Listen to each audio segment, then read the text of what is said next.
بسم اللہ الرحمن الرحیم۔ سورہ حامیم سجدہ، یہ سورہ نمبر 41 ہے۔ اس کی آیت نمبر 13 سے ہم کو پڑھنا ہے۔ اعوذ باللہ من الشیطان الرجیم، بسم اللہ الرحمن الرحیم۔ فَإِنْ أَعْرَضُوا، پھر اگر یہ اعراض کریں، منہ موڑیں، پھر اگر یعنی مطلب یہ کہ ان کو اللہ کی اس دنیا کی تخلیق کے بارے میں جو کچھ معلومات فراہم کی گئی ہے اور یہ بتایا گیا ہے کہ یہ کلام اس بادشاہ کا کلام ہے جس نے آسمانوں اور زمین کو پیدا کیا، نہ صرف یہ کہ پیدا کیا بلکہ بڑے اہتمام کے ساتھ پیدا کیا، اور ایسے پیدا کیا کہ اس میں اس نے انسانوں کی ضرورت کی وہ تمام چیزیں رکھ دیں کہ جن کو رکھنے کے نتیجے میں انسان کی زندگی ممکن ہوئی۔ اس کے بعد اس نے آسمان کی طرف توجہ کی اور ان کو 7 آسمانوں میں تقسیم کر دیا، اور اس نے عرش کو سنبھال لیا، دنیا کے تخت کو، دنیا کے انتظام کو اس نے اپنے ذمے لے لیا۔ یہ سب بیان کرنے کے بعد اب اللہ تعالیٰ فرما رہے ہیں کہ فَإِنْ أَعْرَضُوا، پھر اگر یہ منہ موڑ لیں، فَقُلْ أَنذَرْتُكُمْ صَاعِقَةً، تو آپ کہیے کہ میں تم کو خبردار کرتا ہوں ایک کڑک کی، مثل صاعقۃ عاد و ثمود، جیسی کہ عاد اور سمود کو کڑک نے آ لیا تھا۔ کڑک بجلی کی کڑک، یعنی یہ اب اللہ تعالیٰ بیان فرما رہے ہیں کہ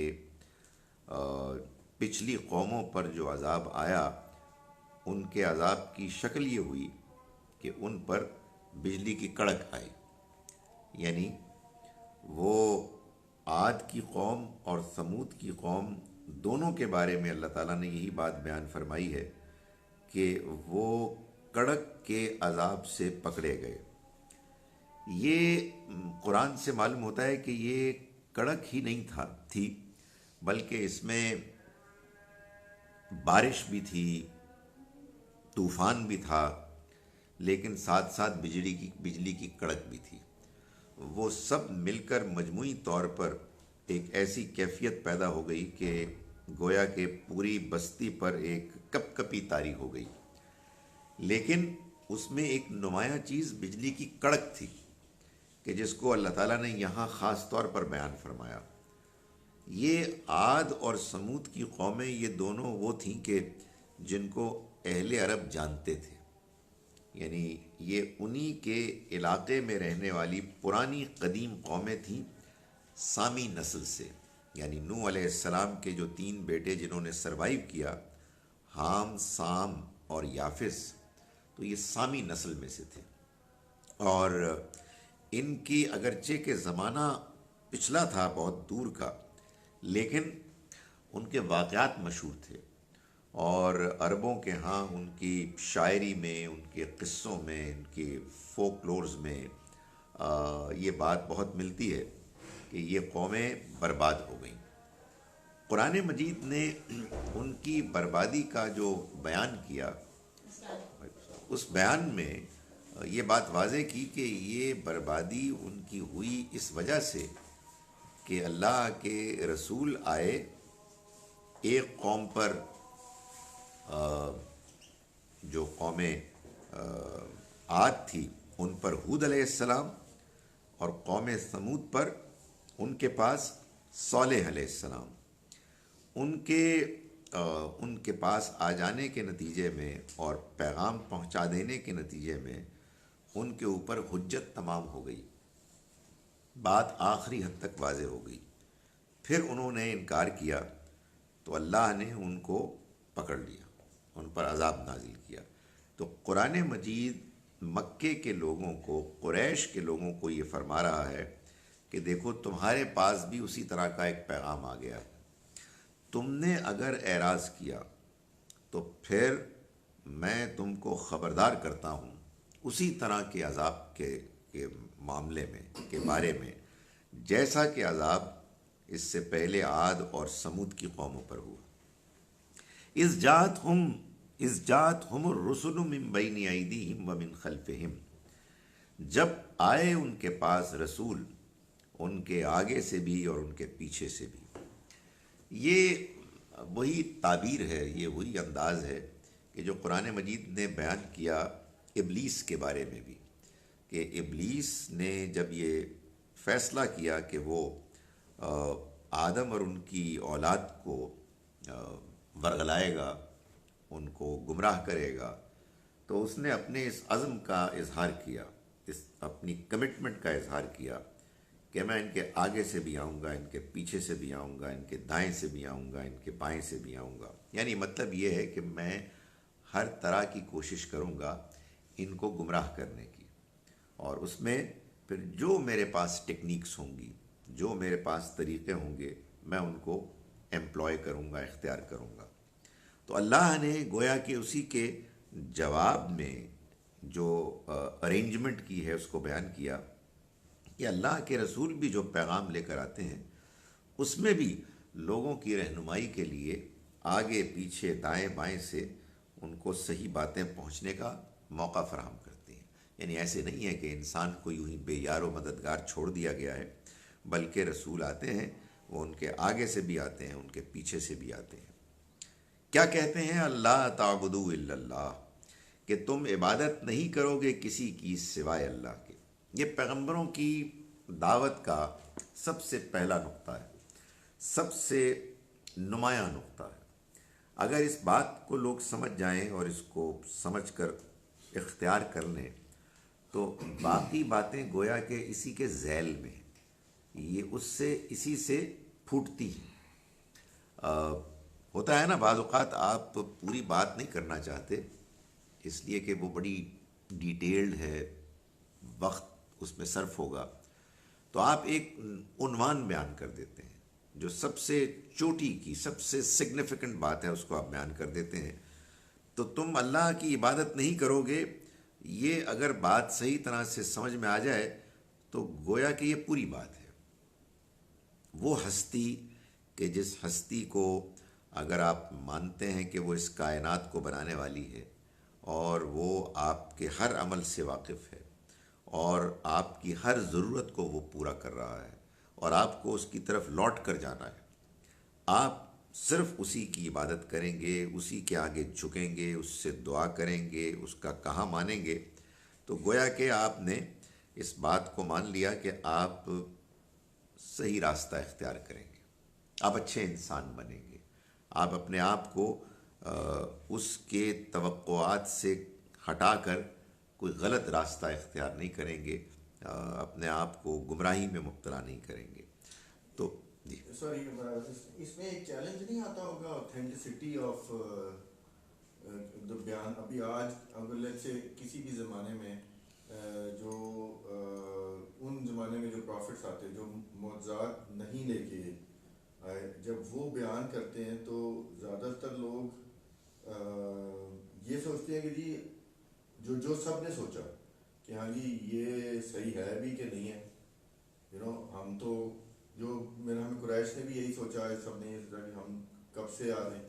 I mean, you can answer it later on اگر نہیں دیکھیں، بات یہ ہے کہ دو ہوتے ہیں نا اینگلز سوچنے کے۔ ایک تو یہ کہ آپ آؤٹ سائڈ سے سوچ رہے ہیں کہ پتہ نہیں یار وہ ان کو کیا بات سمجھ میں آئی، بات کتنی پہنچی، ان کے لیے کتنی کنونسنگ ہوئی۔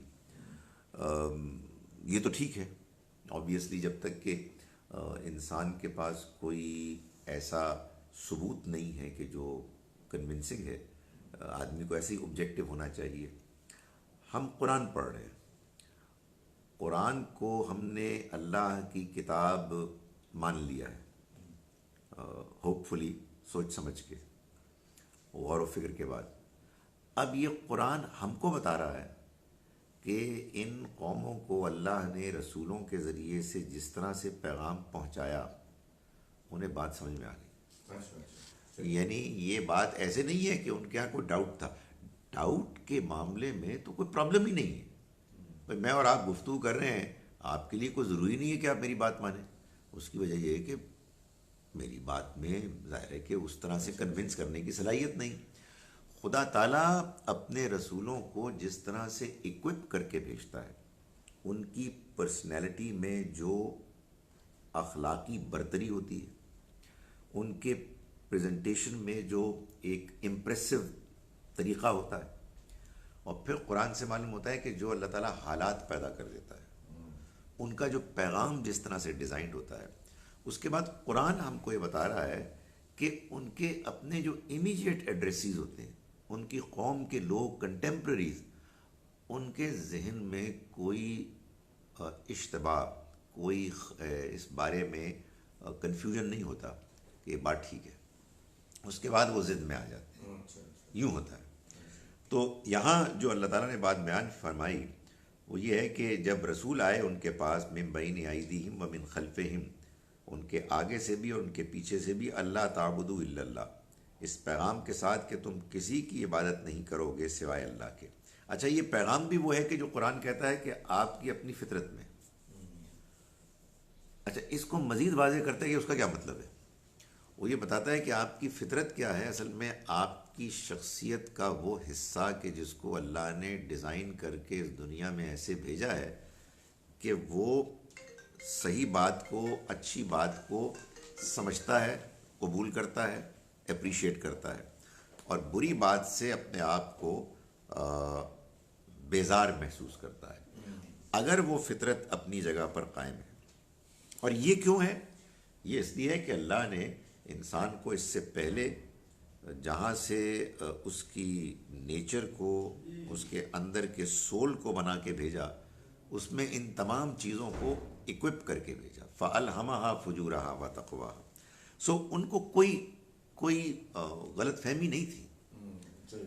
فرمایا کہ قَالُوا لَوْ شَاءَ رَبُّنَا, انہوں نے کہا کہ اگر ہمارا رب چاہتا, لَأَنزَلَ مَلَائِکَةً, تو ہمارے اوپر فرشتے بھیج دیتا. فَإِنَّا بِمَا أُرْسِلْتُمْ بِهِ كَافِرُونَ, تو ہم تو آپ جس چیز کے ساتھ بھیجے گئے ہیں اس کا انکار کرنے والے ہیں. یعنی ان کا مطلب یہ ہے, ان کا کہنے کا مطلب یہ تھا کہ آپ تو ہماری طرح کے ایک انسان ہیں, تو ہم آپ کو کیوں مانیں. فرشتے البتہ آتے, آسمان سے اترتے ہوئے ہم ان کو دیکھتے تو ہم کہہ سکتے تھے یار بڑی زبردست چیز ہے, یہ تو بڑا امپریسو مظاہرہ ہو رہا ہے, آسمان سے کچھ چیزیں اتر رہی ہیں, تو ان کا انکار نہیں ہو سکتا. یہ جو آپ نے سوال کیا, ظاہر ہے کہ اس میں ایک پہلو یہ ہے کہ جس طرح سے وہ اعتراض کرتے تھے تو اس سے تو لگتا ہے کہ وہ کنونس نہیں تھے. نہیں, اصل میں دو طرح کے اعتراضات ہوتے ہیں. ایک یہ کہ آپ واقعی جاننا چاہتے ہیں. اس طرح کے سوالات کو تو اللہ تعالیٰ انکریج کرتا ہے, جتنے مرضی پوچھیں. مگر ایک اعتراض, ایک سوال یہ ہوتا ہے کہ آپ بات کو ٹالنا چاہتے ہیں, you don't want to accept it. تو اللہ تعالیٰ جانتا ہے نا, تو اللہ یہ کہتا ہے کہ یہ جو اس طرح کا سوال ہوتا ہے جس میں آدمی جانتے بوجھتے ہوئے بات کو ٹالنے کے لیے, اپنی بات کو سپیریئر, غالب منوانے کے لیے کرتا ہے, اس سے انسان کے دل میں سختی پیدا ہو جاتی ہے. پھر آپ کے اندر بات کو سننے سمجھنے کی صلاحیت دھیرے دھیرے کم ہونے لگتی ہے. تو یہ اصل میں ان کا ذکر ہے. فَأَمَّا عَادٌ, تو جہاں تک تعلق ہے عاد کا, فَاسْتَكْبَرُوا فِي الْأَرْضِ, تو انہوں نے تکبر کیا زمین میں, بغیر الحق, بغیر حق کے. یعنی انہوں نے اپنے آپ کو بڑا سمجھا اور انہوں نے خیال کیا کہ ہمیں کوئی کسی طرح سے بھی نقصان نہیں پہنچا سکتا. یہ ناحق ہے. وجہ یہ ہے کہ اس طرح کا تکبر تو اگر کسی کو کرنے کا حق ہے تو اللہ کی ذات ہے. اسی کہ اس نے سب کچھ بنایا ہے, وہ زندہ ہے, ہمیشہ رہنے والا ہے, اور اس کی یہ ساری کائنات ہے. تو وہ اگر یہ کہے کہ میں سب سے بڑا ہوں تو یہ تو ایک بالکل صحیح جسٹیفائبل سٹیٹمنٹ ہے. لیکن وہ انسان کے جس کو معلوم ہے کہ اس کا آغاز جب ہوا تھا تو بالکل ہی ناتواں، کمزور تھا، ڈپینڈنٹ تھا، خود کوئی اپنا کام نہیں کر سکتا تھا. اس سے پہلے ایک حقیر بوند ہے کہ جس کے نتیجے میں اس کی تخلیق کا آغاز ہوا. کچھ عرصہ گزرنے کے بعد اگر وہ جلنا مر گیا اور کچھ اور زندہ رہا تو وہ بوڑھا ہو کے کمزور ہو جائے گا. تو یہ کیا نان سینسیکل بات ہے کہ آدمی یہ کہے کہ میں بہت بڑا ہوں اور میں سب سے زیادہ میرے پاس ہی طاقت صلاحیت ہے. تو انہوں نے تکبر کیا بغیر کسی حق کے، نا حق. وقالو، اور انہوں نے کہا، من اشد منا قوہ، ہم سے زیادہ کون قوت والا ہو سکتا ہے. یہ اصل میں قرآن بتا رہا ہے وجہ کہ جس وجہ سے لوگ انکار کرتے ہیں. ان کے اندر ایک ایروگنس ہوتی ہے، ایک فالس سینس آف سپیریورٹی، جس کے نتیجے میں وہ دوسری جانب سے آئے ہوئے کسی ایسے پیغام، میسج کو کہ جس میں وہ یہ محسوس کرتے ہیں کہ اس کو ماننے کے بعد ان کی ہتک ہوگی، وہ کچھ گر جائیں گے. بات یہ ہے کہ میں اگر کسی دوسرے کی بات مانوں گا تو اس میں یہ تو ہوگا نا کہ میں اس کو اکنالج کر رہا ہوں کہ یار یہ اس معاملے میں آپ یو آر بیٹر، تم نے بہت زبردست بات کی. ایسے لوگ جو تکبر کرتے ہیں ان کے اندر اس طرح کی ہیوملٹی نہیں ہوتی، تو وہ پھر محروم ہو جاتے ہیں صحیح بات کو سمجھنے اور ماننے سے. تو فرمایا کہ انہوں نے زمین میں ناحق انجسٹیفائڈ تکبر کیا. وقالو من اشد منا قوہ، اور انہوں نے کہا کہ ہم سے زیادہ کون قوت والا ہو سکتا ہے. اولم یروا ان اللہ الذی خلقہم هو اشد منہم قوہ، کیا انہوں نے نہیں دیکھا کہ اللہ کہ جس نے پیدا کیا ان کو وہ ان سے قوت میں زیادہ مضبوط ہے. یعنی یہ کیا بیوقوفی کی بات ہے کہ بندہ آپ نے کہا کہ یہ میرے سے زیادہ کون مضبوط ہو سکتا ہے. ہو سکتا ہے کبھی کبھی جوانی میں کسی موقع پہ خیال آتا ہو. تو کیا خیال آتا ہوگا؟ اب ایک آدمی سوچے کہ یہ تو چند دن کی بات ہے، آپ جوان ہوئے تو آپ سے پہلے ہی بہت سارے جوان تھے جو یا تو مر گئے یا بوڑھے ہو گئے ہیں، اور آپ کے ساتھ بھی وہ کچھ ہونے والا ہے. تو یہ مناسب حد تک آدمی کو بیوقوف ہونے کی ضرورت ہے اس طرح کے فضول قسم کے خناس کو اکوموڈیٹ کرنے کے لیے. تو وہ یہی کہتے تھے، اپنی کچھ ترقی دیکھ کے، اپنے کچھ اسباب وسائل دیکھ کے، تو یہ آپے سے باہر ہو جانا. وَكَانُوا بِآيَاتِنَا يَجْحَدُونَ، اور وہ ہماری آیات کا انکار کرتے رہے. یعنی مطلب یہ ہے کہ ان کے اس ایروگنس کی وجہ سے، ان کے اس تکبر کی وجہ سے ان کو اس کی توفیق نہیں ملی کہ وہ اللہ کے پیغمبر کی طرف سے آئے ہوئے پیغام کے بارے میں صحیح رویہ اختیار کریں، اس کو ماننے کے لیے تیار ہوں. فَأَرْسَلْنَا عَلَيْهِمْ رِيحًا صَرْصَرًا، تو ہم نے ان کے اوپر بھیجی ایک ہوا، سرسرن، سردی کی تیز ہوا، فی ایام نحسات، نحوست کے چند دنوں میں. یہ ڈیزرٹ میں، وہ جو ایربین پیننسلا میں، تھوڑی سی ہم کو بھی اس کا اندازہ ہوئے سردی زیادہ پڑ جائے اور آپ کے پاس اس طرح کا بندوبست نہ ہو، جیسے کہ سردی سے بچنے کا بندوبست اب لوگوں نے کر لیا ہے، تو سردی ایک کافی تکلیف دہ چیز ہے. اور ان کے ہاں تو ظاہر ہے کہ اس کا بندوبست نہیں ہوتا تھا، اور وہ اندھیری رات ہے اور بارش آ رہی ہے اور سخت ٹھنڈ ہے اور اس میں کڑک ہے، تو وہ بڑی ڈپریسنگ صورتحال ہوتی تھی. تو اللہ تعالیٰ فرماتے ہیں کہ یہ ایام نحسات، کچھ نحوست کے منحوس دن تھے، ہم نے اس میں ان کے اوپر یہ تیز سخت ہوا بھیجی.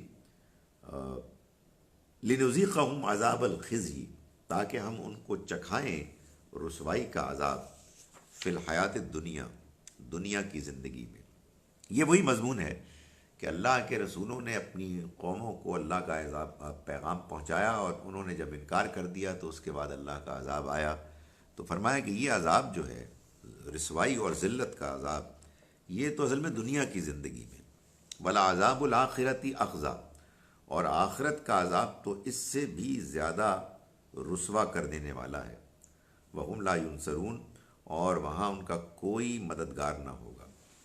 یہ ہم دیکھ رہے ہیں بار بار کہ قرآن مجید یہ بتا رہا ہے ہم کو کہ اللہ نے آخرت میں جو انسانوں کا حساب کتاب کرنا ہے اور اس میں جو اس نے انعام اور سزا دینی ہے، ریوارڈز اینڈ پنشمنٹس، اس کو اللہ تعالیٰ ثابت کرتے ہیں. اس کو ماننے کے لیے اللہ تعالیٰ دلائل فراہم کرتے ہیں مختلف طریقے سے، مختلف انداز میں. لیکن ان دلائل، ان آرگومنٹس کے علاوہ ایک اہتمام یہ بھی کرتے ہیں کہ وہ پچھلے رسولوں کے بارے میں جو داستانیں ہیں ان کو ریپیٹ کرتے ہیں کہ یہ جو رسولوں کے ساتھ ہوا یہ تو خاص اللہ تعالیٰ نے اس بات کو نمایاں کرنے کے لیے کیا کہ دنیا والوں کو یہ بات سمجھ میں آ جائے کہ یہ کوئی گپ نہیں ہے، یہ ایک ریالٹی ہے.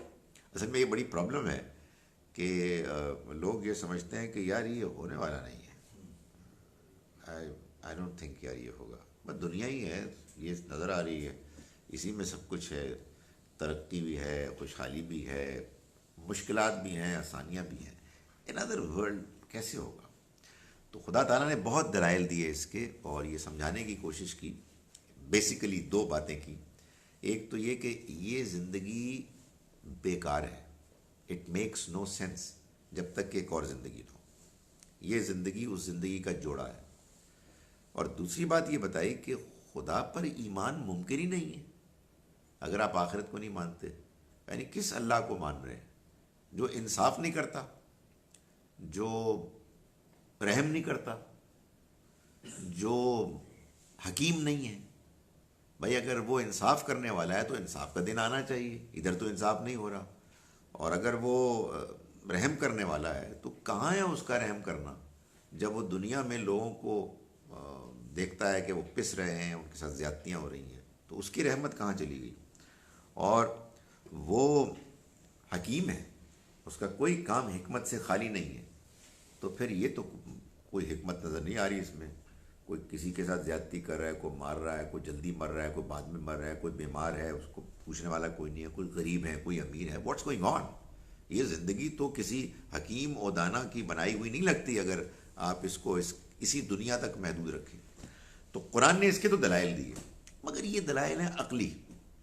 کوئی سنے گا وہ یار میرے پاس ٹائم نہیں ہے، یار کوئی اور بات کرے. تو اللہ تعالیٰ نے اس کے لیے پھر جیسے ہوتا ہے نا، آپ سائنس میں ایک تو دیتے ہیں تھیوری میں لیکچر، پھر آپ لیبارٹری میں جا کے آپ بتا دیں یہ جو میں نے آپ کو بتایا نہیں، یہ گیس ایسے بنتی ہے، یہ آپ دیکھیں ہم آپ کو بنا کے دکھاتے ہیں. تو خدا تعالیٰ نے لیبارٹری کے جیسے ایکسپیریمنٹس ہیں اس طرح سے انسانی تاریخ میں فرام ٹائم ٹو ٹائم یہ کر کے دکھایا کہ اس کے رسول آئے، انہوں نے بات کو آخری حد تک واضح کر دیا. قوم نے ان کا انکار کیا، انہوں نے پہلے دن سے وارن کر دیا تھا کہ اگر آپ نے انکار کیا اور انکار پر اڑے رہے تو ایک ڈیڈ لائن کے گزر جانے کے بعد اسی دنیا میں تمہارا صفایا ہو جائے. اور وہ ہوا. تو اللہ تعالیٰ اس کو بار بار ریپیٹ کرتا ہے. یہ جو بار بار بیان کرتے ہیں اس لیے کرتے ہیں کہ بھائی آخرت ایک ریالٹی ہے. وہ چھوٹی آخرت تو دنیا میں کئی مرتبہ دکھا چکے ہیں، اب آپ انٹرسٹڈ نہیں ہیں تو اس کا کوئی علاج نہیں. تو یہ پہلے تو بتایا عاد کے بارے میں.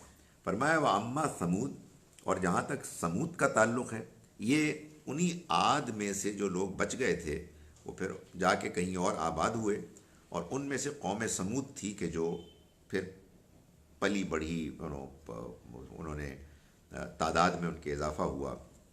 تو فرمایا فہدیناہم، ہم نے ان کے لیے بھی ہدایت کا بندوبست کیا. فاستحبوا العمى علی الہدی، تو انہوں نے اندھا رہنے کو پسند کیا ہدایت کے مقابلے میں، اس کو ترجیح دی.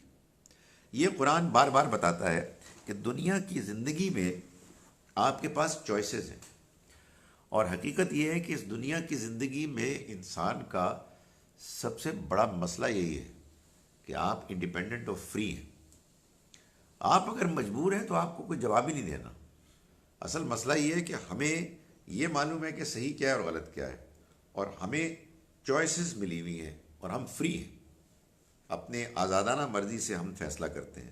تو قرآن یہ کہتا ہے کہ جو لوگ گمراہی کو حاصل کرتے ہیں تو ہدایت کو چھوڑتے ہیں. It is at the expense of guidance. تو کہتا ہے کہ انہوں نے گمراہی کو خریدا ہدایت کو بیچ کے. تو یہاں بھی فرمایا کہ فاستحب العمی علی الہدی، انہوں نے پسند کر لیا، ترجیح دے دی، پریفر کیا اندھے پن کو ہدایت کے مقابلے میں. بندہ کو پوچھے کہ کیوں؟ یعنی اگر کوئی مریخ سے مخلوق آئے تو کہ یار یہ بات سمجھ میں نہیں آ رہی آپ کی، ہمیں آ جاتی ہے، اس کو نہیں آئے گی. ہمیں کیوں آئے گی؟ اس لیے کہ ہمیں معلوم ہے کہ یہ جس کو ہم گمراہی کہہ رہے ہیں یہ ہوتی تو گمراہی ہی ہے، مگر ہوتی بڑی مزیدار ہے، بڑی اٹریکٹیو ہے. کیا بات ہے، اس میں اتنے وقتی پلیجرز ہوتے ہیں کہ بندہ کہتا ہے یار چھوڑو پرے یار باقی ساری باتیں. تو یہی دنیا کا سارا امتحان ہے کہ جھوٹ بولنا انسان جانتا ہے غلط ہے، مگر سر اس کے اتنے فائدے ہیں، اس میں آپ کو زیادہ بہتر گاڑی ملتی ہے، اس کے نتیجے میں آپ کا مکان بہتر ہو جاتا ہے، اس کے نتیجے میں آپ مشہور ہو جاتے ہیں. تو بندہ کہتا ہے یار دفع کرو، غلط ہے صحیح ہے، ہو کیئرز، پیسے تو مل رہے ہیں. تو آدمی ترجیح دیتا ہے جھوٹ کو، ترجیح دیتا ہے رشوت کو، ترجیح دیتا ہے دھوکے کو. تو فرمایا کہ فاستحب العمی علی الہدی، تو انہوں نے ترجیح دی، پریفر کیا اندھے پن کو ہدایت پر. فاخذتہم صاعقۃ العذاب الہون، تو پکڑ لیا ان کو ذلت کے عذاب کی کڑک نے. یعنی وہ عذاب تھا کڑک، بجلی کے کڑک کے نتیجے میں، اور اس سے کیا ان کو حاصل ہوا؟ ان کو ذلت ملی. تو فرمایا کہ ان کو پکڑ لیا ذلت کے عذاب کی کڑک نے، بما کانوا یکسبون، ان کے اعمال کے نتیجے میں، جو کچھ وہ کماتے تھے. یعنی جو جانتے بوجھتے ہوئے وہ غلط کام کرتے، وہ تکبر کرتے، سچائی کو جھٹلاتے. وَنَجَّيْنَا الَّذِينَ آمَنُوا وَكَانُوا يَتَّقُونَ، اور ہم نے نجات دی ان لوگوں کو کہ جو ایمان لائے اور جنہوں نے تقوی اختیار کیا، جو ڈرنے والے تھے.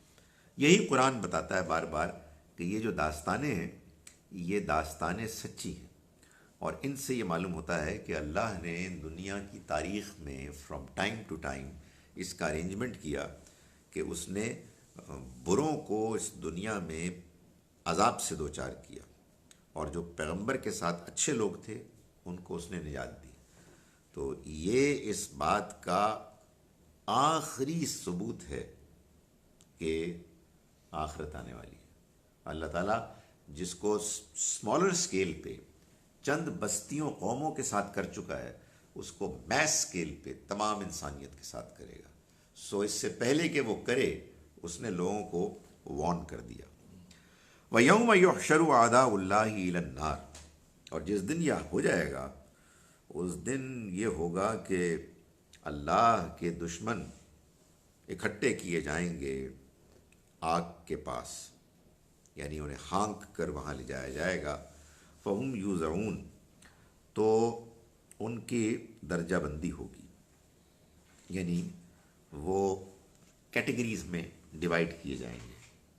ظاہر ہے کہ جب لوگ پکڑے جائیں گے اور ان کو سزا ملے گی، جیسے کہ لوگوں کو جب انعام ملے گا، تو یعنی ایسا نہیں کہ بلک میں ہوگا، بلک میں وہ جائیں گے، مگر ہر ایک کی الگ الگ کیٹیگری بنے گی. جس نے جو کیا ہے، جو پرفارمنس ہے، اسی کے مطابق ان کا انجام ہوگا. حتیٰ اذا ما جاؤہا، یہاں تک کہ جب وہ وقت آ جائے گا کہ وہ اس کے پاس آ پہنچیں گے، یعنی دوزخ کے پاس. شہد علیہم سمعہم و ابصارہم و جلودہم، تو ان کے کان اور ان کی آنکھیں اور ان کے جسم، یعنی ان کی جلدیں، آپ کہیے رونگٹے ان کے، یہ ان کے خلاف گواہی دیں گے. یعنی یہ تو ظاہر ہے جب اللہ کے ہاں حساب کتاب ہوگا تو پھر پورا مقدمہ آئے گا نا، تمام ایویڈنسز کے ساتھ. یعنی اللہ تعالیٰ ایسے ہی نہیں پکڑ کے کسی کے ساتھ ناکامی کا فیصلہ اس کو سنا دیں گے، بلکہ پورا وہ چلے گا، ان کا ٹرائل ہوگا. تو ان کے خلاف گواہی دینے والوں میں ان کے اپنی آنکھیں ہوں گی، ان کے اپنے کان ہوں گے، ان کے اپنے جسم ہوں گے، ان کی اپنی جلدیں ہوں گی، اور وہ گواہی دیں گے۔ ظاہر ہے کہ یہ تو بڑے قریب کے وہ ہے نا، ساری ایویڈنسز انسان کے اپنے جسم کے ساتھ لگے ہوئے ہیں۔ ایک زمانہ تھا کہ آدمی سوچتا تھا کہ یار یہ کیسے ہو سکتا ہے، اب تو یہ بڑی انڈرسٹینڈیبل بات ہے، کوئی مسئلہ ہی نہیں ہے، ساری چیزیں ریکارڈ ہو رہی ہیں، خبردار کیمرے کی نگاہ دیکھ رہی ہے۔ تو اللہ نے پہلے بتا چکے تھے خبردار، تم کو سب کچھ جو جن کو تم استعمال کر رہے ہو اللہ معاف کرے وہ تمہیں دیکھ رہے ہیں، اور وہ باقاعدہ ریکارڈ ہو رہا ہے سب کچھ۔ تو یہ گواہی دیں گے ان کے خلاف۔ وقالوا لجلودہم، وہ کہیں گے اپنے جلدوں سے، یعنی اپنے یہی جو جسم کے رونگٹے ہیں، لما شہدتم علینا، یہ تم نے ہمارے خلاف کیوں گواہی دی، تمہیں کیا ہوا، تم تو ہماری ٹیم پہ تھے۔ قالو، وہ جواب میں کہیں گے کہ انطقنا اللہ، ہم کو گویائی دی اللہ نے، یعنی ہم کو بولنے کی صلاحیت دی اللہ نے۔ الذی انطق کل شیء، وہ کہ جس نے ہر چیز کو بولنے کی صلاحیت دی۔ وہو خلقکم اول مرہ، اور یہ جو تم اعتراض کر رہے ہو نا کہ یہ مرنے کے بعد کیسے ہوگا، اس نے تم کو پہلی بار پیدا کیا، وَإِلَيْهِ تُرْجَعُونَ، اور اسی کی طرف تم لوٹائے جاؤ گے۔ یہ قرآن بار بار بتاتا ہے کہ انکار کرنے والے انکار کرتے ہوئے ایک بات یہ بھی کرتے تھے، ابھی بھی کرتے ہیں، یار کیسے واپس آئے گا کوئی، کم آن، بندہ دفن ہوتا ہے تو اس کی ہڈیاں رہ جاتی ہیں، وہ بھی گل سڑ جاتی ہیں، کچھ بھی نہیں رہتا، آپ کہہ رہے ہیں کہ دوبارہ اٹھیں گے۔ اچھا وہ لوگ بتائیں جو جل جاتے ہیں، اور وہ لوگ بتائیں جو ڈوب جاتے ہیں، تو یہ سب کیسے آئیں گے؟ تو اللہ تعالیٰ بار بار اس کا جواب یہی دیتے ہیں کہ اللہ جس نے ان کو پہلی مرتبہ پیدا کیا وہ ان کو دوبارہ پیدا کر دے گا۔ مطلب واٹ از دا پرابلم؟ وہ جب آپ قبر میں دفن کرتے ہیں نا تو وہ مٹی ڈالتے ہیں، تو اس میں بھی وہی جو آیت ہے سورہ طٰہٰ کی، منہا خلقناکم، اسی میں سے ہم نے تم کو پیدا کیا، اور فیہا نعیدکم، اور اسی کی طرف ہم تم کو لوٹا دیں گے، اور منہا نخرجکم تارۃ اخری، اور اسی میں سے ہم تم کو ایک مرتبہ پھر نکال دیں گے۔ قرآن مجید اسی طرح سے یہ کہتا ہے کہ یہ تمہارے لیے کیوں سمجھنا مشکل ہوتا ہے، جب کہ تم ہر سال ہر سیزن دیکھتے ہو کہ زمین ہے کہ جو مردہ پڑی ہوئی ہے سوکھی، اور پھر اللہ تعالیٰ بارش بھیجتا ہے اور نئی فصل آ جاتی ہے۔ تو یہ زمین مردہ ہو سکتی ہے ہر سال، تم مرنے کے بعد ایک مرتبہ بھی دوبارہ زندہ نہیں ہو سکتے، کیا مطلب ہے بھائی؟ وہ بھی زندہ ہم نے کیا ہے تمہارے خوراک کے لیے، تو جب ہماری ضرورت ہوگی تمہیں دوبارہ زندہ کرنا تو ہم اس میں بے بس ہو جائیں گے، تو یہ کیا بیوقوفی کی بات ہے؟ تو فرمایا کہ اس نے جس نے کہ گویائی دی ہر چیز کو، اس نے ہم کو گویائی دی، اور اے لوگوں یہ جان لو کہ اس نے تم کو پیدا کیا پہلی مرتبہ، اور اسی کی طرف تم لوٹائے جاؤ گے۔ وما کنتم تستترون ان تشہد علیکم سمعکم ولا ابصارکم ولا جلودکم، اور دیکھو تم چھپتے نہیں تھے اس بات سے کہ گواہی دیں تمہارے خلاف تمہارے کان، تمہاری آنکھیں اور تمہاری جلدیں، ولیکن ظننتم، بلکہ تم نے گمان کیا، ان اللہ لا یعلم کثیرا مما تعملون، کہ اللہ بہت سی وہ چیزیں باتیں نہیں جانتا جو تم کرتے ہو۔ یعنی اگر کوئی تم میں سے مانتا بھی ہے اللہ کو اور اس بات کو کہ وہ کچھ نہ کچھ جانتا ہے، وہ بھی یہ خیال کرتا ہے کہ نہیں سارا نہیں جانتا، یہ کہاں جانے گا، اسے کہاں فرصت ہے، وہ بادشاہ ہے، وہ کہیں بیٹھا ہوا ہے، وہ چھوٹی چھوٹی مائنیوٹ چیزوں کو بہت اس کے لیے جو ہے نا غیر ضروری ہیں یہ سب۔ تو وہ کہیں گے یہ ساری جو جسم کے اعضاء ہیں کہ تمہیں اس بات کا کبھی اندیشہ نہیں تھا، تم نے اپنے آپ کو کبھی ان سے چھپایا ہی نہیں، تمہیں کبھی یہ اسٹرائک ہی نہیں کیا کہ یار یہ میں حرکتیں کر رہا ہوں یہ تو سب کچھ نوٹ ہو رہی ہیں، اور یہی میرے جسم کے اعضاء ہیں کہ جو کل کو میرے خلاف آ جائیں گے. سو تم یہ خیال کرتے تھے کہ اللہ جو کچھ تم کرتے ہو جانتا ہی نہیں، بہت سی چیزیں نہیں جانتا، لیکن یہ بس خیال باطل تھا. وَذَلِكُمْ ظَنُّكُمُ الَّذِي ظَنَنْتُمْ بِرَبِّكُمْ، اور یہی گمان ہے جو تم نے اپنے رب کے بارے میں کیا، جو ارداکم، جس نے تمہیں برباد کر دیا. یعنی یہ خیال کہ کون دیکھتا ہے. فَأَصْبَحْتُم مِّنَ الْخَاسِرِينَ، تو تم نقصان اٹھانے والوں میں سے ہو گئے. یعنی اگر تمہیں کبھی یہ خیال آ جاتا کہ یار یو نو واٹ، ہو سکتا ہے اللہ دیکھ رہا ہو، تو آدمی سے مطلب غلطی ہوگی تو دوبارہ لوٹ جائے گا. یہ کمال ہی تو ہے کہ جو نماز کرتی ہے، نماز میں آدمی کھڑا ہوتا ہے تو سچی بات ہے کہ آدمی کا ستیہ ناش ہو جانا چاہیے کہ یار یہ کیا بکواس کر کے آئے ہو، what was this nonsense that you did. اور اسی لیے قرآن کہتا ہے کہ ان الصلاۃ تنہا عن الفحشاء والمنکر، نماز ہر فحش اور بری چیز سے روکتی ہے. اور یہ بھی ہے کہ آدمی اگر فرض کیجئے کہ یہ خیال کرے، جیسا کہ نبی صلی اللہ علیہ وسلم نے احسان کے بارے میں فرمایا کہ ان تعبد اللہ کانک تراہ، تم اللہ کی عبادت کرو ایسے جیسے کہ تم اس کو دیکھ رہے ہو. اس لیے کہ اگرچہ کہ تم اس کو نہیں دیکھتے مگر وہ تو تم کو دیکھتا ہے. تو جب آپ یہ سوچیں گے نماز میں کھڑے ہو کر کہ میرا رب مجھے دیکھ رہا ہے، کچھ نہ کچھ تو اثر ہوگا. لیکن اگر انسان اپنے آپ کو ان چیزوں سے دور کر دے اور یہ خیال کرے گا یار who cares, who would care to look at all I'm doing. یہ کیوں آتا ہے؟ یہ شیطان لاتا ہے تاکہ وہ جو انسان کے اندر جو غلط تمنائیں، آرزوئیں، خواہشات ہیں، وہ ان کو بے دھڑک بغیر کسی روک ٹوک کے پورا کرے، اور آدمی اس کی باتوں میں آ جاتا ہے. تو فرمایا کہ یہ تم نے گمان کیا اپنے رب کے بارے میں جس نے کہ تمہیں برباد کر دیا، پھر تم ہو گئے نقصان اٹھانے والوں میں سے. فَإِن يَصْبِرُوا فَالنَّارُ مَثْوًى لَكُمْ، پھر اگر یہ صبر کریں، مَثْوًى لَهُمْ، اگر یہ صبر کریں تو اس سے کیا فرق پڑتا ہے، تب بھی جہنم ہی ان کا ٹھکانہ ہے. وَإِن يَسْتَعْتَبُوا، اور اگر یہ توبہ کر لیں تو فما ہم بمعتبین، تو یہ انہیں معافی نہیں دی جائے گی.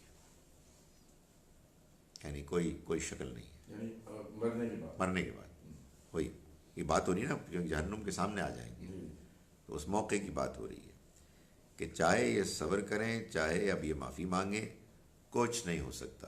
اس لیے کہ اصل میں تو دنیا میں ہونا تھا، دنیا کی زندگی امتحان تھی، اس امتحان میں انہوں نے دلچسپی نہیں لی اور انہیں محسوس ہوا کہ بڑی زبردست اپرچونٹی ہے یار، پھر کدو آنی ہے بابر بیش کوش کے عالم دوبارہ نیست،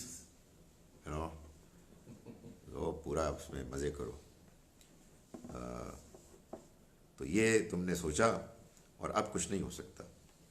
وَقَيَّضْنَا لَهُمْ قُرَنَاءَ فَزَيَّنُوا لَهُمْ، اور ہم نے ان پر برے ساتھی لگا دیے، مسلط کر دیے. یعنی یہ جو اس انجام کو پہنچے ہیں اس میں ایک اور کام بھی ہوا کہ ہم نے ان کے ساتھ بری صحبت، برے ساتھی لگا دیے. فزینوا، تو انہوں نے خوشنما بنا دیا لہم، ان کے لیے، ما بین ایدیہم وما خلفہم، جو کچھ ان کے آگے اور پیچھے تھا. یعنی وہ جو کچھ زندگی میں ان کے پاس موجود تھا اس کو انہوں نے سمجھا کہ بہت زبردست ہے، کیا بات ہے، ہمارے پاس کیا اپرچونٹیز ہیں، اس کو ہمیں اویل کرنا چاہیے. وحق علیہم القول، اور ان پر بات ہو گئی، طے ہو گئی پوری بات ہو کر رہی، فی امم قد خلت من قبلہم من الجن والانس، جنوں اور انسوں کے گروہوں پر بھی پوری ہوئی جو ان سے پہلے ہو گزرے، انہم کانوا خاسرین، کہ یہ لوگ نقصان میں رہنے والے تھے. یعنی مطلب یہ ہے، ہم نشین سے کیا مطلب ہے؟ مقرر کر دیا، از اٹ وہ شیطان؟ جی میں بتاتا ہوں، میں بتاتا ہوں اس ترجمے کو میں اپنا ٹھیک کر لوں کہ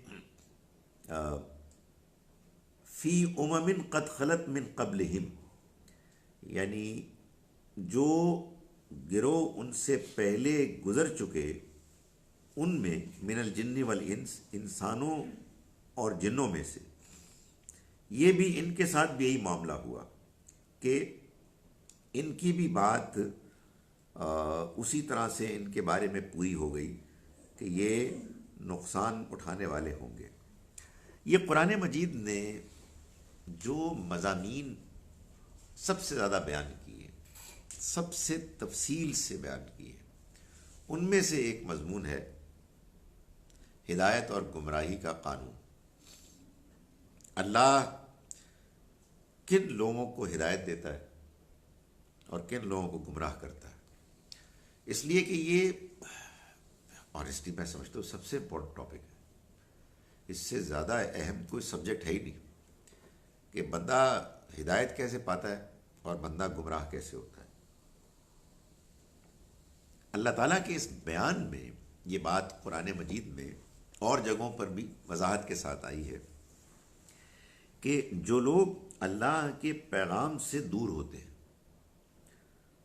اللہ تعالیٰ فرماتا ہے نقید لہو شیطانا، ہم ان کے ساتھ ایک شیطان لگا دیتے ہیں، فہو لہو قرین، تو وہ ان کا ساتھی بن جاتا ہے. یعنی پہلے آدمی خود سے اللہ کے پیغام کو نظر انداز کرتا ہے، وہ اس کو اپنے سامنے پانے کے باوجود اس کو اگنور کرتا ہے. تو اللہ تعالیٰ فرماتے ہیں کہ پھر اس کے نتیجے میں ہم اس کے ساتھ ایک شیطان لگا دیتے ہیں، فہو لہو قرین، تو وہ ان کا ساتھی بن جاتا ہے. وَإِنَّهُمْ لَيَصُدُّونَ عَنِ السَّبِيلِ، تو وہ ان کو سیدھے راستے سے روکتے ہیں. وَيَحْسَبُونَ أَنَّهُمْ مُهْتَدُونَ، اور وہ خیال کرتے ہیں کہ ہم ہدایت پر ہیں. یہ سورہ زخرف ہے جو آگے آنے والی ہے، 41 میں 43 سورہ ہے، اس کی آیت نمبر 36 میں یہ بات بیان کی گئی ہے.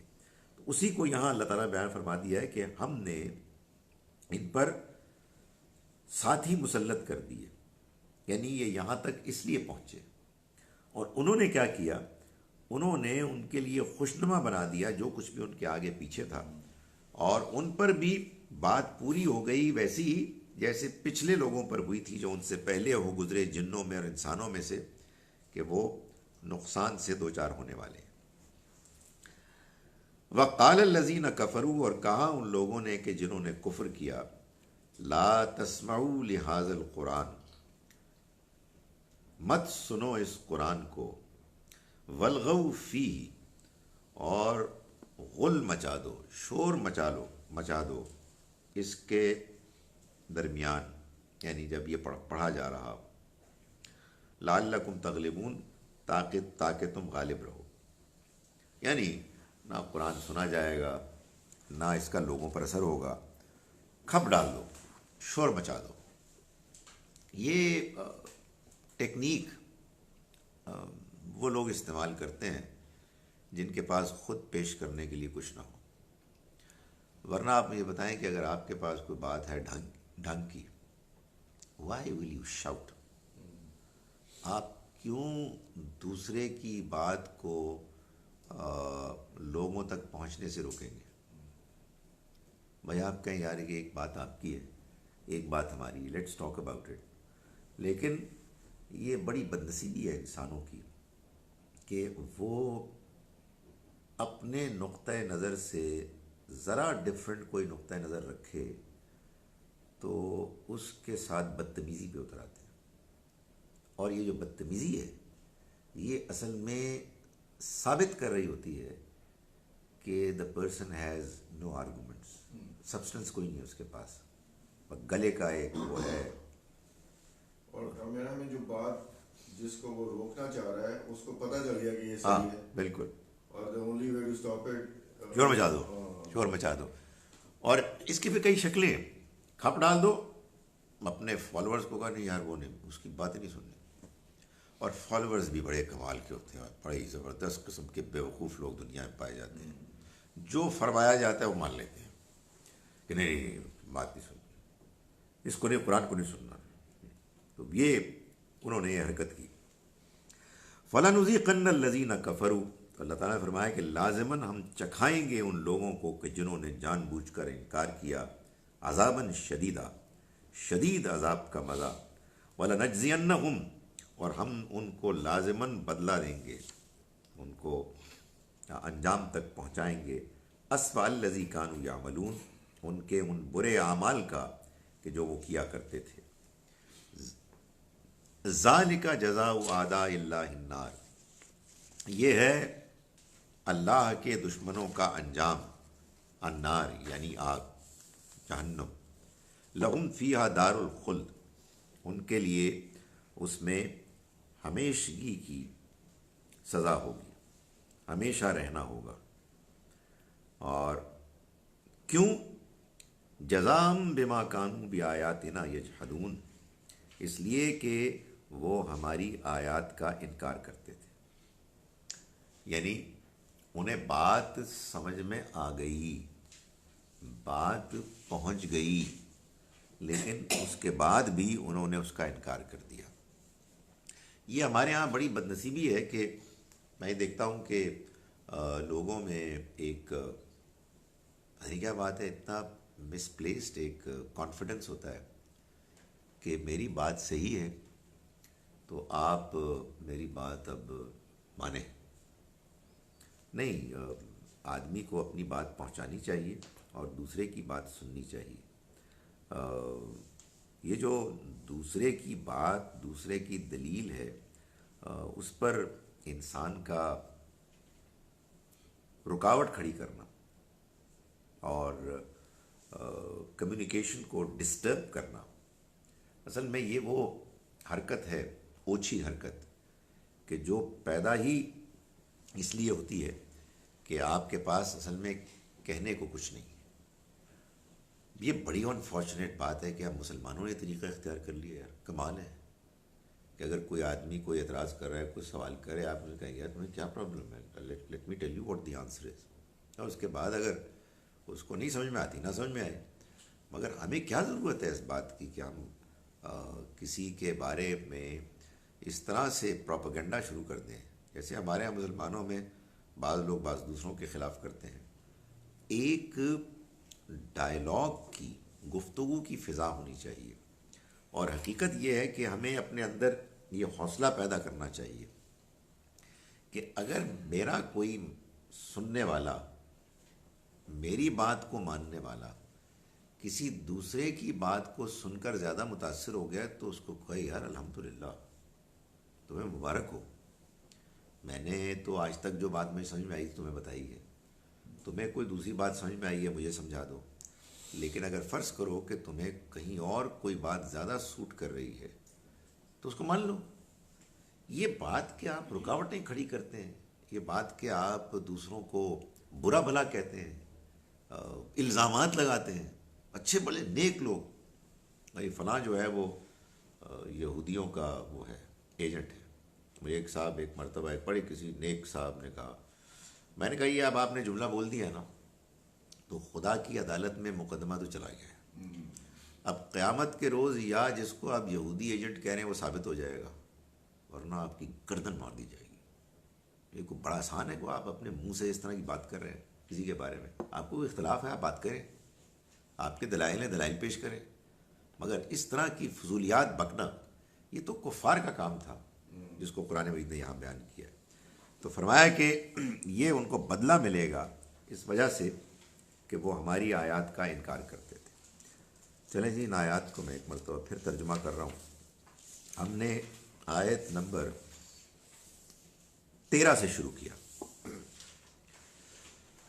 بسم اللہ الرحمن الرحیم.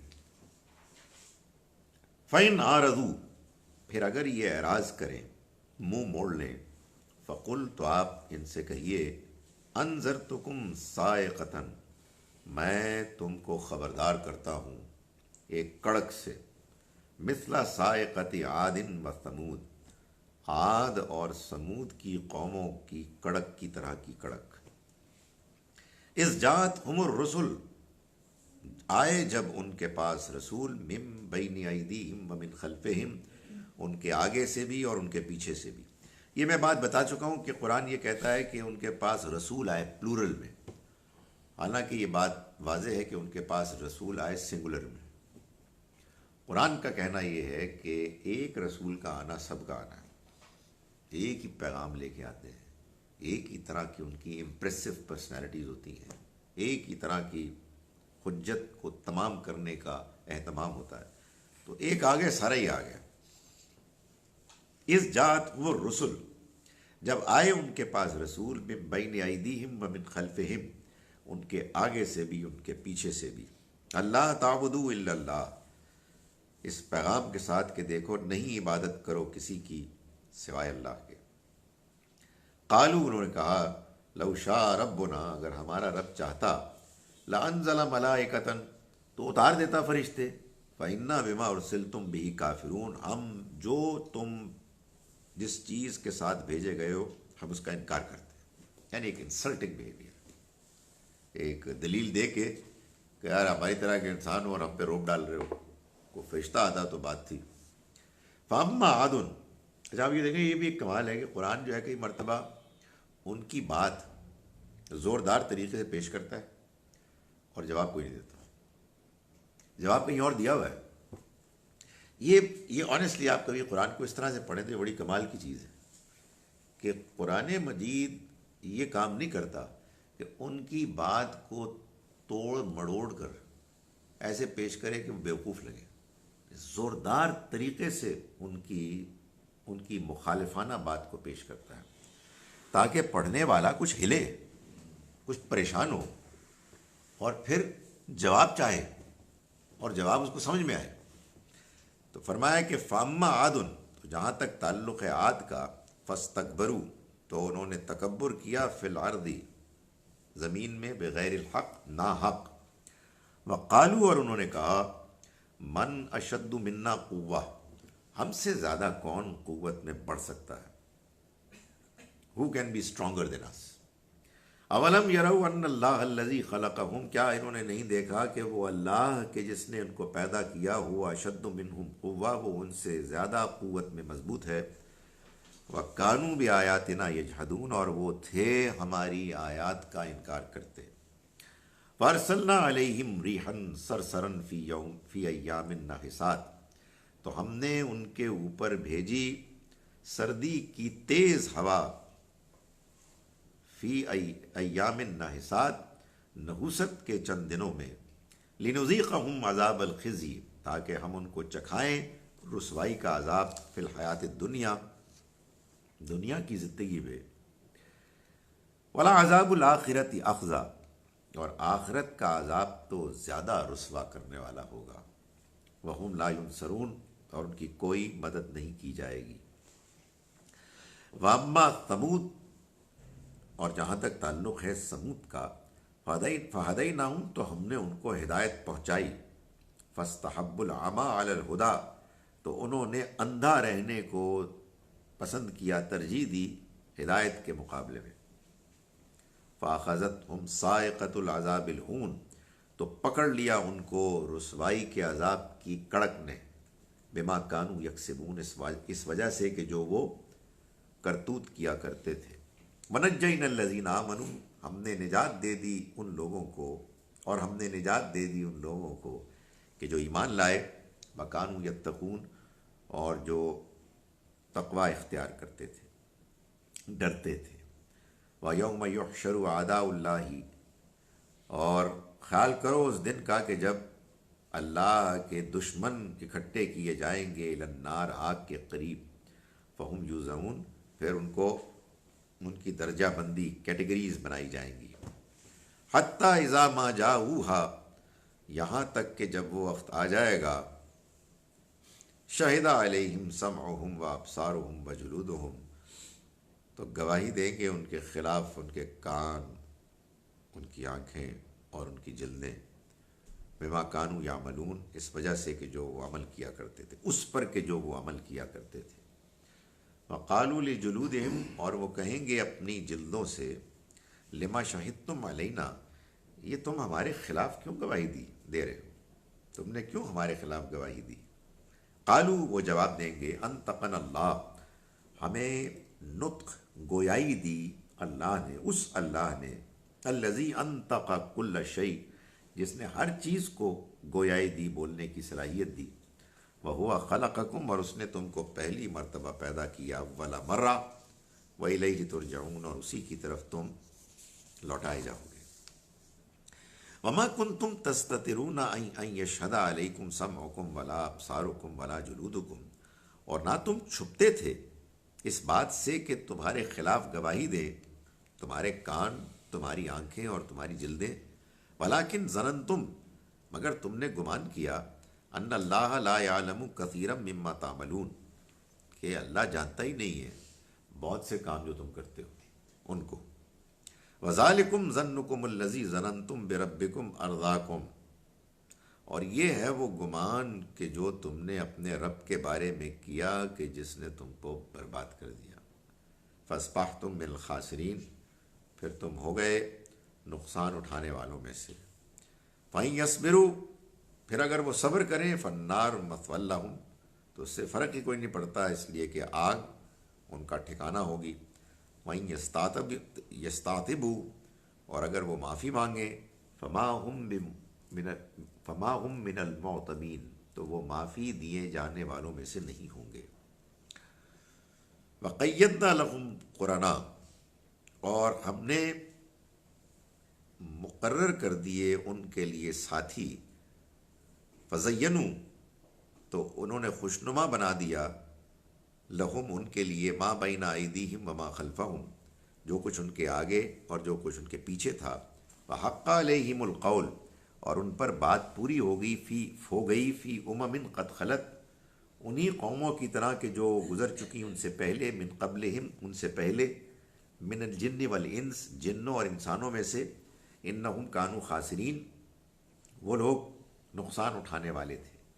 وقال الذین کفروا، اور کہا ان لوگوں نے کہ جنہوں نے انکار کیا، لا تسمعوا لہذا القرآن، مت سنو اس قرآن کو، والغوا فیہ، اور شور مچا دو اس کے دوران، اس کے پڑھنے کے دوران، لعلکم، تاکہ تم تغلبون، غالب ہو جاؤ۔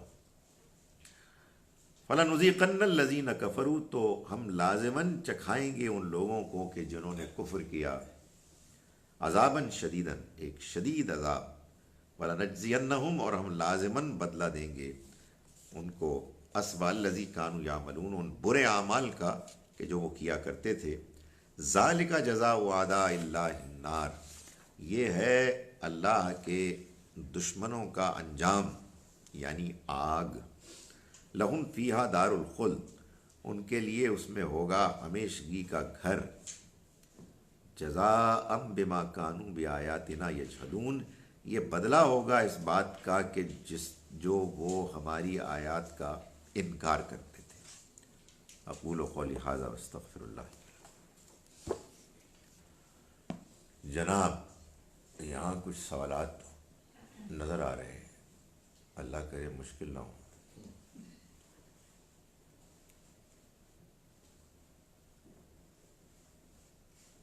اچھا جی، ابلیس اور شیطان میں کیا فرق ہے، اس پر روشنی ڈالیں۔ نہیں، کوئی فرق نہیں ہے، ابلیس ہی شیطان ہے، صرف اتنی سی بات ہے کہ شیطان ایک اب زیادہ جنرل ایکسپریشن ہے، یعنی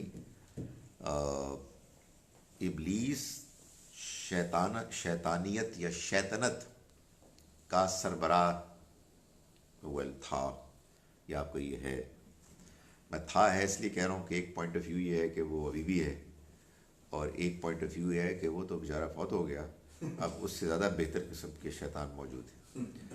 تو شیطان تو ابلیس کی جو پارٹی ہے اس سے تعلق رکھنے والے تمام جنوں اور انسانوں کو کہیں گے۔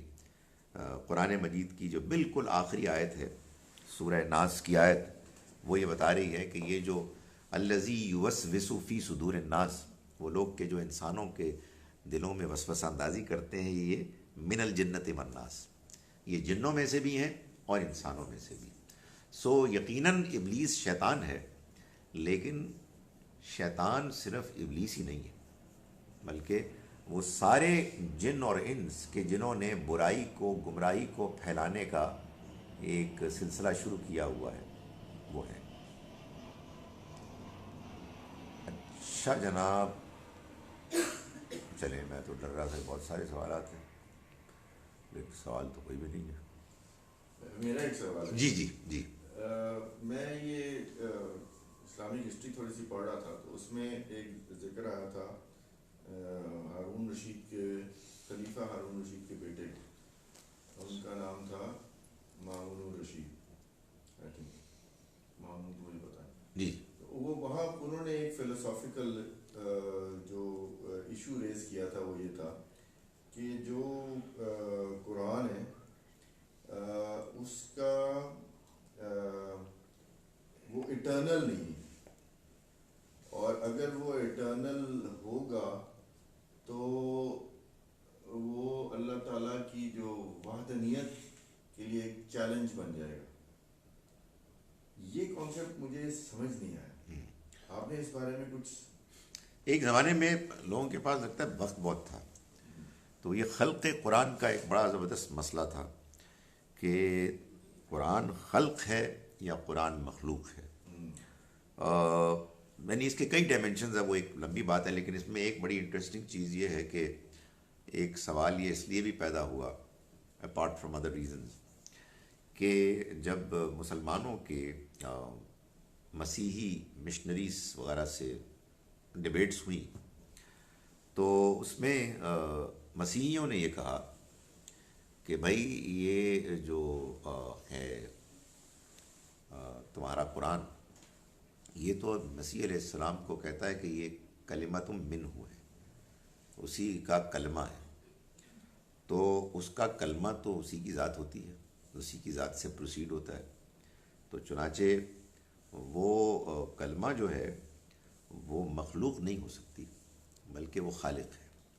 تو اس سے یہ پھر ایک بحث چل پڑی کہ قرآن جو اللہ کا کلام ہے یہ مخلوق ہے یا یہ خالق کے اپنے وجود کا حصہ ہے. تو گزارش یہ ہے کہ قرآن اللہ کا کلام ہے، اللہ کا پیغام ہے، اور اس ناطے جو کچھ بھی اس میں بیان ہوا ہے وہ خدا تعالیٰ ہی کی بات ہے، اللہ کی بات اللہ کی بات ہے. اس کو مخلوق ماننے کی کوئی ضرورت نہیں، لیکن یہ کہ وہ کوئی ایسی بات ہے کہ جس میں مسیح علیہ السلام کے جو کلمہ ہونے کا معاملہ ہے وہ بھی ان کو خالق کا حصہ بنا دے، نہیں، یہ بات کو نہ سمجھنے کی وجہ سے ہے. قرآن مجید جب یہ کہتا ہے کہ مسیح علیہ السلام اللہ کے کلمے ہیں تو اصل میں اس سوال کا جواب دیتا ہے کہ وہ جو بن باپ کے پیدا ہوئے وہ اصل میں کیا تھا؟ کن فیکون، اللہ کا کلمہ تھا اور اس سے پیدا ہوئے. تو یہ اس کا کہاں کیا تعلق ہے اس فلسفیانہ بحث سے کہ وہ خالق ہوتی ہے مخلوق ہوتی ہے؟ اس کا حکم تھا، اس کے حکم سے وجود میں آ گئے. اللہ خیر صلی اللہ، یقیناً اس میں کوئی شک نہیں ہے کہ وہ ایک مخلوق تھے. اللہ نے حکم دیا جس کے نتیجے میں مریم علیہ السلام کے بطن میں ان کی پیدائش کا پروسیس شروع ہو گیا.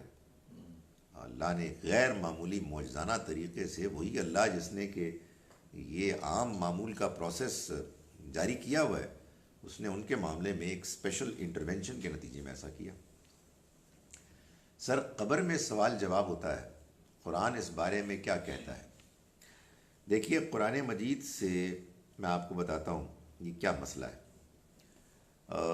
حدیث اور قرآن مجید کا جو تعلق ہے نا وہ یہ ہے کہ قرآن ہے اصل اور حدیث اس کی شرح ہے، آپ کہیے اس کا فٹ نوٹ ہے.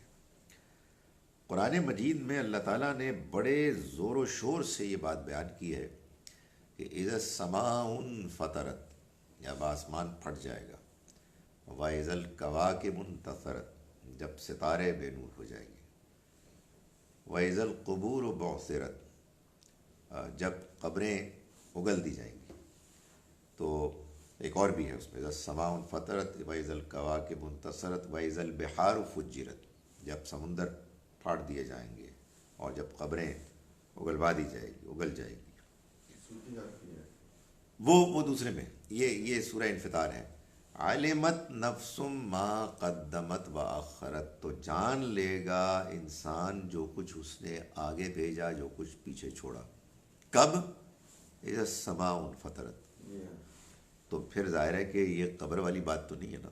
تو قرآن بہت زوردار طریقے سے کہہ رہا ہے، لیکن حدیث میں قبر کے سوال جواب کا بھی ذکر ہے، اور عذاب اور انعام کا بھی ذکر ہے.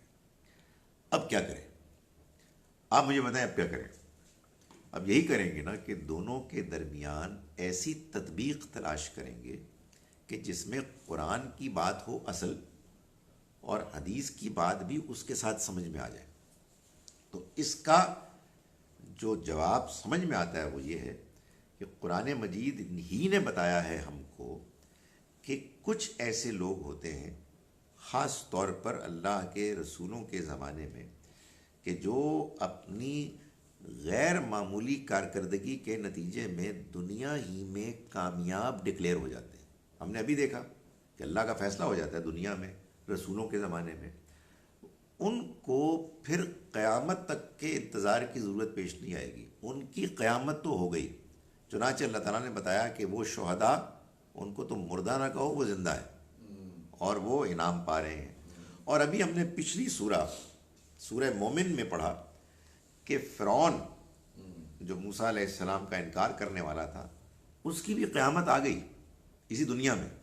چنانچہ وہ اور اس کے ساتھی صبح و شام وہ ٹھکانہ دکھائے جا رہے ہیں جس میں کہ قیامت کے بعد وہ جھونک دیے جائیں گے. یہ ہے عذاب قبر.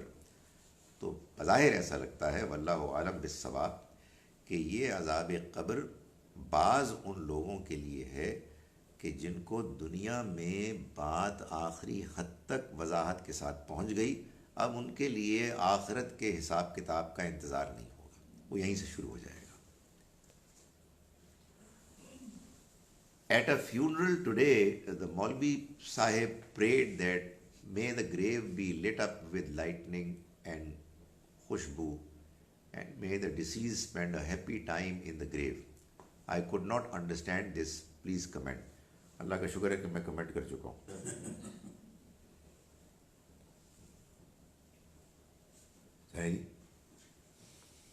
جی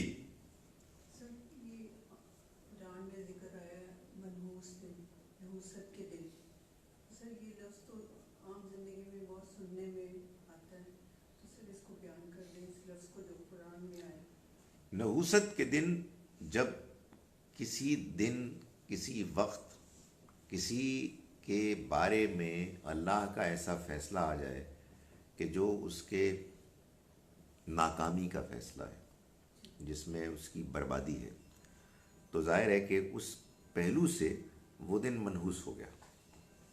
تو یہ اللہ کی طرف سے جو پکڑ آتی ہے رسولوں کی قوموں کے معاملے میں کہ جب وہ انکار پر اڑ جاتے ہیں، تو پھر جو عذاب کی شکل بنتی ہے، اور وہ جو دن جس میں وہ عذاب آتا ہے، وہ عذاب ایک نحوست بن جاتی ہے ان کے لیے.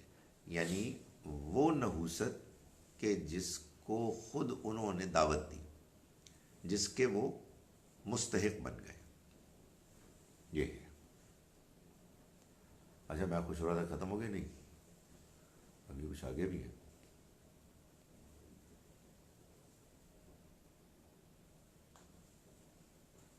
جی جی آپ پوچھیے. سر، انسان جب اپنے طور پہ بولتا ہے یہ جگہ منحوس ہے، یہ چیزیں منحوس ہیں، یہ کھانا، یہ ٹائم، تو پھر وہ کیا ہے؟ نہیں بولنا چاہیے ہمیں، یہ لفظ منحوس استعمال نہیں کرنا چاہیے. اصل میں اللہ تو یہ فرما سکتا ہے نا کہ ایک چیز طے ہو گئی کہ وہ دن ان کے لیے نامبارک ہوئے، جیسے ہم نامبارک کہتے ہیں نا، لیکن ہمیں کسی چیز کے بارے میں نہیں کہنا چاہیے. یہ ہم غصے میں آ جاتے ہیں، کچھ بلڈ پریشر زیادہ ہو جاتا ہے. تو میں نے دیکھا ہے، میں ایک جگہ ایک یونیورسٹی میں بیک ٹو بیک 2 کلاسز پڑھاتا ہوں.